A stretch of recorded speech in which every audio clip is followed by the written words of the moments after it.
दोस्तों, आपने अक्सर सुना होगा कि अच्छी सांसें लेने से, अच्छे वातावरण में रहने से व्यक्ति की सभी बीमारियां खत्म हो जाती है और वह स्वस्थ रहता है। इसी प्रकार कुछ सभी जीवों की अलग अलग उम्र होती है। तो चलिए जानते हैं ऐसा क्यों है। दोस्तों, कुत्ता जो कि 1 मिनट में 27 से 28 बार सांसें लेता है, वह 11 से 12 साल तक जीता है। वहीं पर एक इंसान 1 मिनट में 14 से 16 सांस लेता है और वह 70 से 100 साल तक जीता है। लेकिन एक कछुआ जो कि 1 मिनट में सिर्फ 5 से 6 बार सांस लेता है, 400 से 600 सालों तक जीता है। इससे स्पष्ट है कि जिस जीव की सांसों की संख्या 1 मिनट में जितनी कम बार लेता है, उतनी ही लंबी आयु तक जी सकता है। इस चीज को समझकर हमारे पूर्वजों ने सांसों की संख्या को कम और उसकी गहराई को ज्यादा करने के विज्ञान पर काम करना शुरू कर दिया था, क्योंकि वह समझ गए थे कि इंसान को जीने के लिए 100 महीने नहीं बल्कि एक निश्चित संख्या में सांसें मिलती है और सांसों के लेने की गति को कम करके उम्र को लंबा किया जा सकता है। लेकिन धीमा और लंबा होने की गति प्राकृतिक रूप से होनी चाहिए। जब हम सांस लेते हैं तो वायु प्रदूषण रूप से अमित 3-4 स्थानों पर ही महसूस होती है। कंठ, हृदय, फेफड़े और पेट, मस्तिष्क में गई हुई वायु का में पता ही नहीं चलता। कान और आंख में गई हुई वायु का भी कम ही पता चलता। अनेकों प्रकार से विभाजित हो जाती है, जो अलग अलग क्षेत्र में जाकर अपना अपना कार्य करके पुनः भिन्न रूप में बाहर निकल आती है। ये सब इतनी जल्दी इसका पता ही नहीं चल पाता। हम सिर्फ इतना ही जानते हैं कि ऑक्सीजन भीतर गई और कार्बन डाइऑक्साइड बाहर निकल गई। लेकिन भीतर क्या क्या सही या गलत है, इसका कम ही ज्ञान हो पाता है। यदि हम जोर से गहरी सांस लेते हैं तो तेज धुआं के साथ शरीर के अंदर बैक्टीरिया नष्ट होने लगते हैं। कोशिकाओं के रोगों से लड़ने की क्षमता भी बढ़ जाती है। वह हृदय में नए रक्त का निर्माण होने लगता है। हाथों में जमा मल विसर्जित होने लगता है। मस्तिष्क की जागरूकता लौटा आती है। शक्ति दुरुस्त हो जाती है। न्यूरॉन की सक्रियता से सोचने समझने की क्षमता उन्हें जिंदा हो जाती है। फेफड़ों में भरी हवा से आत्मविश्वास वापस लौट आता है। सोचे, जब जंगल में हवा का 15 जून का आता है तो जंगल का रोम रोम जागृत होकर सदन हो जाता है। कपालभाति प्राणायाम तेज हवा के झोंके की तरह है। बहुत कम लोगों में क्षमता होती है। अपने अंदर आंधी लाने की लगातार अभ्यास से ही आंधी का जन्म होता है। 10 मिनट की आंधी आपके शरीर और मन के साथ आपके संपूर्ण जीवन बदल कर रख देगी। आजकल अधिकतर लोगों की सांसें मुखरी और बिखरी हुई रहती है या फिर तेजी से चलती है। लोगों को ये पता ही नहीं चलता कि किस प्रकार चल रही है। जब क्रोध का भाव उठता है तो सांस बदल जाती है। वहीं पर काम वासना का भाव उठता है, तब भी हमारी सांसें बदल जाती है। हमारे प्रतिभाव विचार के साथ हमारी सांसें भी बदलती रहती है। इसके साथ हमारे खान पान और रहन सहन से भी बदलती रहती है। असल में हमारी सांसों का हमारे मन की स्थिति और हमारी शारीरिक अवस्था से सीधा संबंध होता है। पूरा योग विज्ञान ही सांसों को सही तरीके से लेने पर टिका हुआ है। अगर हम सिर्फ अपनी सांसों को सही तरीके से लेना सीख जाते हैं तो हमारा जीवन जादू की तरह बदल जाएगा। आज इस प्राचीन योगी कहानी के माध्यम से हम सांसों को सही तरीके लेने का तरीका और सांसों के बारे में विस्तार से जानेंगे। एक जंगल में एक ऋषि रहते थे। वहाँ पर कुछ छात्र योग ध्यान सीखने जाते थे। ऋषि अपने आश्रम में छात्रों को योग ध्यान और प्राणायाम की शिक्षाएं दिया करते थे। वे खुद भी एक योगी थे। उन्होंने अपने कई वर्ष हिमालय के गुफा में साधना करते हुए विधायक हैं, जहाँ पर उन्होंने मानवीय सांसों को गहराई से समझा था और अब वह अपनी इसी अनुभव ज्ञान को छात्रों के माध्यम से जन समूह तक पहुंचाना चाहते थे। एक दिन रात्रि के भोजन के पश्चात उनके आश्रम का सबसे बुद्धिमान और होनहार छात्र उनके पास आता है, जिसका नाम आनंद था। आनंद के चेहरे को देखकर गुरु समझ गए कि उसके मन में कुछ प्रश्न उठ रहे हैं। गुरु के नजदीक पहुंचते ही आनंद ने उन्हें प्रणाम किया और कहा, गुरुदेव, मैं आपसे कुछ प्रश्न पूछना चाहता हूँ। गुरु ने मुस्कुराते हुए बोले, मुझे मालूम है, ये तो मैं तुम्हारे चेहरे को देखकर ही समझ गया था। पूछो, क्या प्रश्न है? आनंद ने कहा, आप अक्सर कहते हैं कि योग ध्यान और प्राणायाम का मूल आधार हमारी सांसें होती है और अपनी सांसों पर नियंत्रण पाते ही हम अपने मन और विचारों पर नियंत्रण पा लेते हैं। तो आज मैं आपसे सांसों के रहस्य और उसके यौगिक विज्ञान के बारे में विस्तार से जानने आया हूँ। गुरु ने एक हल्की मुस्कान के साथ बोले, जैसा हमारा मन होता है, हमारे सांसों की गति भी वैसे ही हो जाती है, या फिर जैसी हमारी सांसें होंगी वैसी हमारी मनोदशा हो जाएगी। यानी हमारी सांसों से सब कुछ जुड़ा हुआ है। जो हमारे भीतर करता है वह भी, और जो हमारे बाहर करता है वह भी। जीवन में घटने वाली हर एक घटना हमारी सांसों से गहरा संबंध रखती है।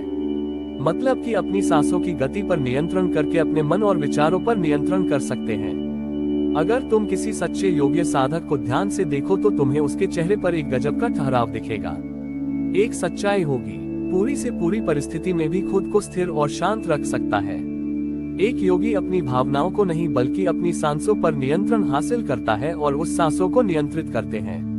वह अपने मन पर नियंत्रण पा लेता है और जिस व्यक्ति का मन उसके नियंत्रण में हो उसके पास उसके सभी समस्याओं का समाधान है। गुरु ने आनंद की तरफ इशारा करते हुए कहा, तुमने कुछ योगियों के बारे में सुना होगा कि वह 150, 300 या 400 सालों तक भी जीवित रहते हैं, तो आखिर इतने लंबे समय तक खुद को जीवित कैसे रख पाते हैं? असल में उनका नियंत्रण अपनी सांसों पर होता है, जिसे प्राण ऊर्जा भी कहते हैं। हमारे चारों तरफ है, इसे कितनी मात्रा में लेना और छोड़ना है, यह एक योगी अच्छी तरह से जानता है और वह इस काम पर बहुत हद तक महारत हासिल कर लेता है। इसीलिए प्राण ऊर्जा का उपयोग अपनी जरूरत के हिसाब से कर सकता है और खुद को दीर्घायु बना सकता है। आनंद को समझ आ गया था कि सांसों पर ध्यान केंद्रित क्यों करना चाहिए। अगर तुम अपने शरीर को स्वस्थ रखना चाहते हो, सामान्य से अधिक क्षमता चाहते हो, तेज बुद्धि हो, तो तुम्हें अपनी सांसों को समझना होगा, उन्हें नियंत्रित करना होगा। तुम्हारे जीवन में सब कुछ व्यवस्थित हो जाएगा। असल में चिंता और परेशानी जैसी कोई चीज होती नहीं है, इस सिर्फ हमारे मन और भावनाओं की उपज है और हमारे मन में भावनाओं को केवल एक ही चीज नियंत्रित कर सकती है और वह है हमारी सांसें, हमारे अंदर का क्रोध, चिंताजनक और बदला लेने की भावना। ये सब कुछ हमारी सांसों के हिसाब से चलता है। अगर हमारी सांसों पर हमारा नियंत्रण है तो ये सभी विकार हमारे नियंत्रण में हो जाती। ये सांसें हमारे शरीर और हमारे मन के बीच पुल का काम करती है। अगर हमें अपने मन तक पहुंचना है, उसके विकारों को समझकर उनको दूर करना है, तो हमें अपने साथ के पुल पर चलना होगा। हमें अपनी सांसों के जरिए अपने मन तक पहुंचना होगा और यही एकमात्र रास्ता है अपने मन को समझने का। अगर तुमने कभी किसी बच्चे को सोता हुआ देखा हो, तुमने अनुभव किया होगा, जो वह बच्चा सांस अंदर लेता है तो उसका पेट फूलता है और जब सांस छोड़ता है तो पेट भी थक जाता है। यानी कि एक बच्चा अपने पेट, अपनी नाभि से सांसों की सांस लेने का सबसे प्राकृतिक और सही तरीका है। अपनी गहरी और लंबी सांस की वजह से बच्चे का मन उत्साहित और हल्का रहता है। उसका शरीर में ज्यादा प्राकृतिक तरीके से काम करता है। तुमने देखा होगा, बच्चा अपने मन में किसी बात को ज्यादा लंबे समय तक नहीं रखता और न ही मैं किसी से ज्यादा लंबे समय तक गुस्सा रह सकता। अगर उसे किसी गलती पर डांट या मार दिया जाए तो कुछ समय बाद उसे भी भूलकर अपने खेल में मगन हो जाता है। बच्चा इतना सरल इसीलिए हो पाता है क्योंकि उसकी सांसें प्राकृतिक रूप से चलती है। यानी नाभि से बच्चे के शरीर को विकास चाहिए। विकास के लिए ज्यादा ऊर्जा और ज्यादा ऊर्जा के लिए ज्यादा लंबी सांसें चाहिए। इसीलिए प्रकृति ने उसे ज्यादा लंबी सांसें दी है। हालांकि यह लंबी सांसें हर मनुष्य को दी गई है, लेकिन इंसान ने अपने जीवन में कुछ प्राकृतिक परिवर्तन कर अपनी सांसों को छोटा कर लिया है। पीठ की बजाय अपने सीने से सांसों को लेता है। हम जितनी छोटी सांस लेंगे उतनी चिंता और बकवास से भरे रहेंगे। हमारी सांसें जितनी लंबी और गहरी होंगी, हम उतने ही खुश और शांत रहेंगे। गुरु ने आगे कहा कि एक आदमी 1 मिनट में 14 से 15 बार सांस लेता है। उसका सीधा संबंध हमारी मन की स्थिति और हमारे शारीरिक कंपनी से है। अगर 1 मिनट में ली जाने वाली सांसों की संख्या 11 से नीचे आ जाए तो हम अपने आसपास होने वाले कई चीजों को समझना शुरू कर देंगे। यानी जानवरों की आवाजें हमारे लिए स्पष्ट हो जाएगी। तुमने सुना होगा कि शेर और बाघ जैसे खूंखार जानवर भी कुछ योगियों के सामने आते ही पालतू कुत्ता की तरह व्यवहार करने लगते हैं। ऐसा इसलिए हो पाता है क्योंकि उन्होंने अपनी सांसों की संख्या को कम करके जानवरों की आवाजें, उनकी भावनाओं और उनके साथ एक संवाद स्थापित कर लिया है। अगर 1 मिनट में ली जाने वाली सांसों की संख्या 9 से कम हो जाए तो जो वनस्पति कार्य कर रहे हैं वह समझना हमारे लिए आसान हो जाएगा। अगर हमारी सांसें 1 मिनट में 6 से कम हो जाती है तो बेजान चीजें कैसे काम करती है, ये समझना हमारे लिए बहुत आसान हो जाएगा। बेजान चीजों से उनसे जुड़ी दुनिया हमारे लिए स्पष्ट हो जाती है। दूसरे शब्दों में कहा जाए तो ब्रह्मांड की प्रकृति समझी जा सकती है और ऐसी स्थिति पर पहुंचकर ही बहुत से योगी और ऋषि मुनि ब्रह्मांड के रहस्य और उनमें घटने वाली घटनाओं की भविष्यवाणी कर देते हैं। हमारा शरीर जितना स्थिर होगा, हम उतनी ही कम सांस लेंगे। अगर हम अपने पूरे शरीर को स्थिरता करके एक निश्चित स्तर पर ले जाए और बहुत तेज सांस न ले तो हमारा मन शांत हो जाता है। तो दोस्तों, विज्ञान के अनुसार एक साधक अपनी सांसों पर नियंत्रण करके ऐसी बहुत सी चीजें कर सकता है जो साधारण इंसान के जीवन से परे है। योगी की परंपरा में तो ये भी कहा, अपनी सांसों को घंटों तक रोककर एक आदमी एक नए मानवीय आयामों का अनुभव कर सकता है। ऐसी बहुत सी बीमारियां जो जानलेवा हो सकती है या जिनका कोई इलाज नहीं है, उन्हें केवल अपने मन और दिमाग पर नियंत्रण रखकर ठीक किया जा सकता है। अपनी सांसों पर नियंत्रण करके व्यक्ति एक ऐसी मानसिक स्थिति तक पहुंच सकता है।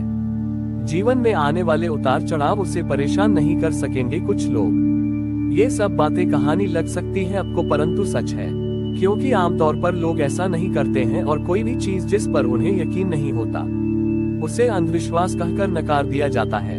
लेकिन पुरानी योगिक परंपराओं का पालन करने वाले लोग ऐसी बातों का दावा करते हैं। उन्हें लोगों में से एक है स्वामी विवेकानंद जी थे। उन्होंने बचपन से ही योग की प्रणालियों का अभ्यास शुरू कर दिया था। 1970 में स्वामी जी एक अमेरिकन में गए, जहां पर उन्होंने भाषण दिया और एक व्यक्ति जो किताब पढ़ रहा था उसको बहुत परेशानी हो रही थी क्योंकि उसको याद नहीं हो रहा था। स्वामी जी ने उस पूरी किताब को 1 घंटे में पूरा याद कर लिया, तो वह युवक देखता ही रह गया। इसी तरह एक स्वामी राम थे जो अपनी सांसों पर नियंत्रण करके उन्होंने अपने दिमाग और मन पर क्यों जब चाहे कितने समय के लिए चाहे अपनी सांस ग्रीन में आने की धड़कन और शरीर में बहने वाली खून को रोकने देते। यह मुद्दा स्वामी रामा के शरीर पर रिसर्च की और उन्हें मृत घोषित कर दिया। लेकिन इस अवस्था में भी स्वामी रामा सब कुछ महसूस कर सकते थे। साथ ही स्वामी रामा अपने शरीर में अपनी मर्जी से ट्यूमर की ग्रोथ को घटाओ और बढ़ा भी सकते थे। रिसर्च की जिस टीम को हिमालय योगियों के सारे दावे अंधविश्वास और पाखंड से भरी लगते थे, वह अचानक से उन्हें इधर साइंस प्रतीत होने लगे थे। एक भी दिन विज्ञान जो साधारण मनुष्य की कल्पना से भी परे है। सांसों को ध्यान पूर्वक लेना चीनियों की टेक्निक है, क्योंकि अपनी सांसों पर नियंत्रित करना जब चाहे अपनी सांसों को रोक सकता है। स्वामी रामा के अनुसार अगर आप अपनी सांसों को समझ गए तो आपके शरीर में होने वाली बीमारियां जिनका इलाज आज मेडिकल साइंस के पास भी नहीं है, सांसों के माध्यम से उन्हें भी ठीक किया जा सकता है। सांसों के रहस्यों को समझाने के लिए बाद में स्वामी रामा ने अपने कुछ साथियों के साथ मिलकर एक किताब भी लिखी है जिसका नाम है लाइन सॉफ्टवेयर। गुरु ने आगे कहा, जब सांस में जीत होती है तो मन भी अस्थिर हो जाता है, लेकिन शांत होती है। इसीलिए हमें अपने स्वास्थ्य पर नियंत्रण करना सीखना चाहिए। गुरु ने शिष्य की आंखों में देखते हुए, तुम्हें क्या लगता है, क्या तुम जितनी लंबी सांस अंदर लेते हो उतनी ही लंबी सांस बाहर भी निकालते हो? नहीं। सामान्य स्थिति में हम जो सांस अंदर लेते हैं उसकी लंबाई 10 अंगुल होती है और सांस बाहर निकालते समय इसकी लंबाई 12 अंगुल हो जाती है। यहाँ 1 अंगुल का मतलब उंगली मोटा ही से है।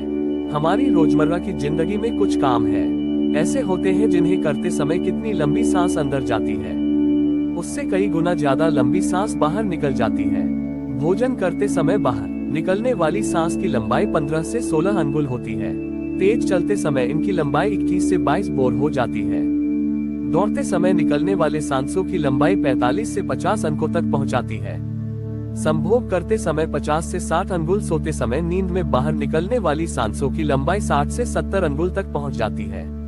इसलिए हमारे शास्त्रों में काम और क्रोध पर नियंत्रण रखने की बात कही गई है, क्योंकि यह हमारी प्राण शक्ति को क्षीण कर देती है। सांसों को इंसान की प्राण शक्ति भी कहा जाता है। वर्षीय व्यक्ति से उसकी लंबी उम्र का राज पूछा गया तो उसने 2 ही चीजें बताए कि नाभि तक भरकर पूरी सांस लें और दूसरा रीढ़ की हड्डी को हमेशा सीधा रखें। साधारण सी लगने वाली है, दोनों बातें योग और प्राणायाम की दृष्टि से बहुत महत्वपूर्ण है। असल में शरीर के अंदर जाने वाली सांस की लंबाई बाहर निकलने वाली सांस की लंबाई ज्यादा होती है। प्राणियों की लंबाई को कम कर दिया जाए तो लंबी उम्र को प्राप्त किया जा सकता है और शास्त्र के अनुसार यदि बाहर निकलने वाली प्राण वायु की लंबाई 1 अंग उनका हो जाए तो व्यक्ति निष्काम हो जाता है, यानी उसके अंदर कामवासना खत्म होने लगती है। 2 अंगुल कम होने से आनंद की प्राप्ति होती है। 3 अंगुल कम होने से लेखन शक्ति बढ़ती है। 4 अंगुल कम होने से वाक सिद्धि प्राप्त हो जाती है। 5 अंगुल कम होने से आदमी को दूरदृष्टि प्राप्त होती है। 6 से 7 अंगुल कम होने से साधक के अंदर अति तीव्र गति से चलने की शक्ति आ जाती है तो कुछ पलों में एक स्थान से दूसरे स्थान पर पहुंच सकता है। 8 अंगुल कम होने से साधक को 8 सिद्धियां प्राप्त हो जाती है।